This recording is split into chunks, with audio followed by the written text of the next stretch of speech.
and we're off to the allotment.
So the compost bins are covered day to day, and that helps them retain the heat. The temperature in these at the moment is about 38 degrees. That's not quite hot enough. It really needs to get to about 40, but that's pretty good, and we can keep those getting warmer and warmer.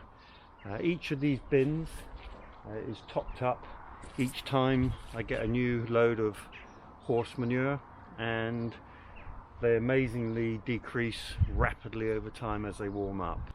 It's important to keep them moist, so as I add more horse manure, so I water them, and that keeps the bacteria active and keeps the heat in and gradually decomposes everything that I put in, and ultimately we end up with a rich horse manure compost.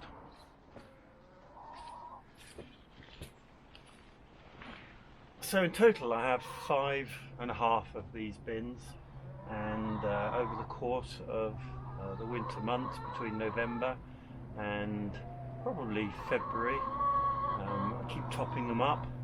This bin was full to the top back end of the spring, and as you can see it's decreased gradually in volume to the point that it's at now, and this is the raw material that goes on to the garden.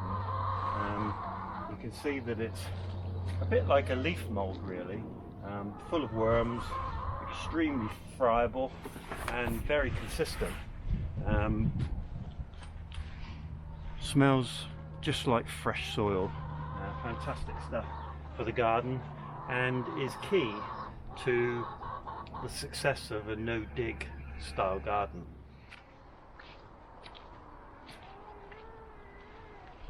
So at this time of year, November, December, maybe even early January, that compost goes on to the garden and just goes on the top as a mulch.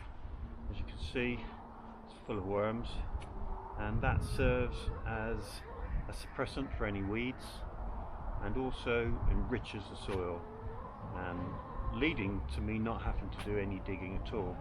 You can see in here there's bits and bobs of plastic, the gardener's enemy, but in the main it's good wholesome stuff which maintains the garden throughout the year and gives us the produce that we want. Here you can see mulching on top of the crops. There's some nice Swedes in this bed, but I didn't want to wait until we'd used up all these Swedes before adding the compost. So on the top, and Swedes don't seem to mind, and we make sure that the compost layer that we've added has then got plenty of time to bed in, and all the important fungal and soil attributes can develop as we go through the winter months.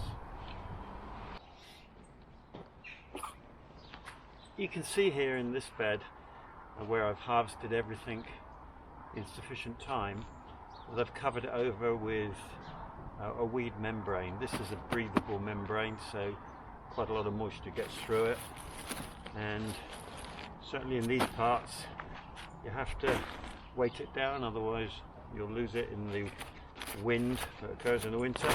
And underneath it you can see the same mulch on top.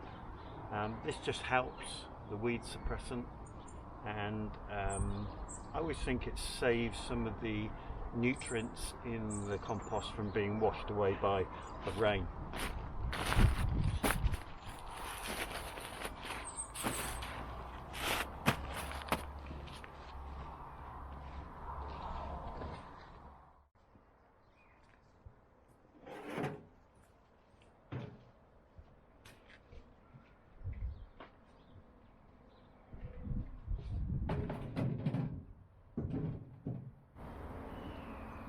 So this is the first stage, rather yellow, it's manure, there's some straw in here, quite a lot of sawdust, and of course horse manure. And it's this mix that last year was used to make that compost, and we'll do the same again this year. So whilst no digging literally means no digging, there's still quite a lot of physical effort, but I've got to be perfectly honest, I enjoy this, and this is my gymnasium, so let's get on.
So all my compost is made from this horse manure, which comes from a man that I know who wants to get his horses in during the winter months, which generates a lot of this bedding and manure, and I'm his solution.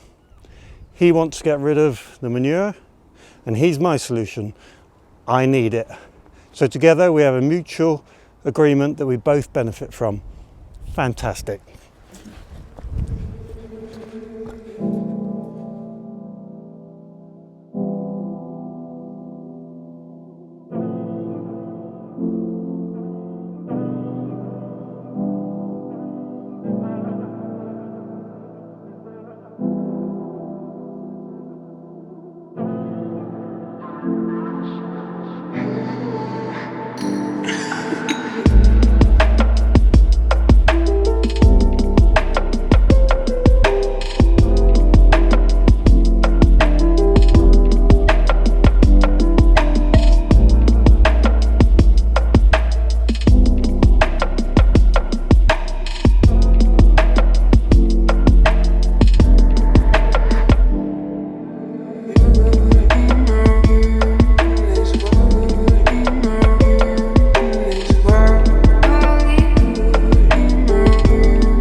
My compost bins are made of pallets, plastic pallets and wooden pallets.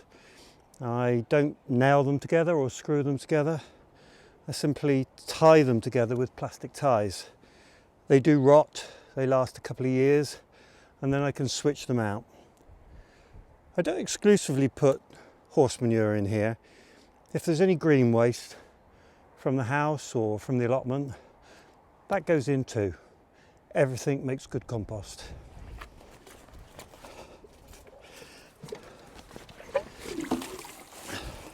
At this time of year, all my water runs off the shed roof and goes into a series of water butts. So we're not using any water from the tap.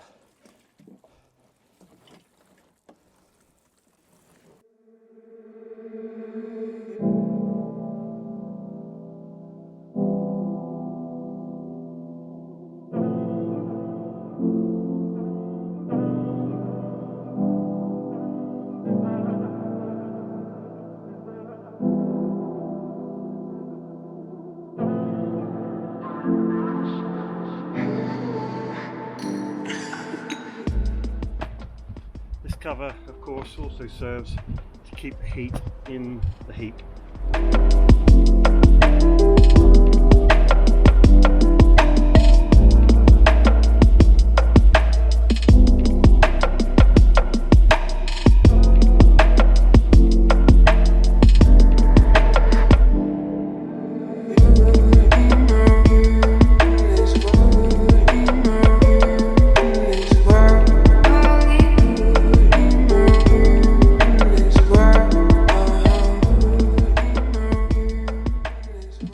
I think it's important to keep the allotment looking reasonably tidy, so I tend to clear up as I go along, and nothing goes to waste.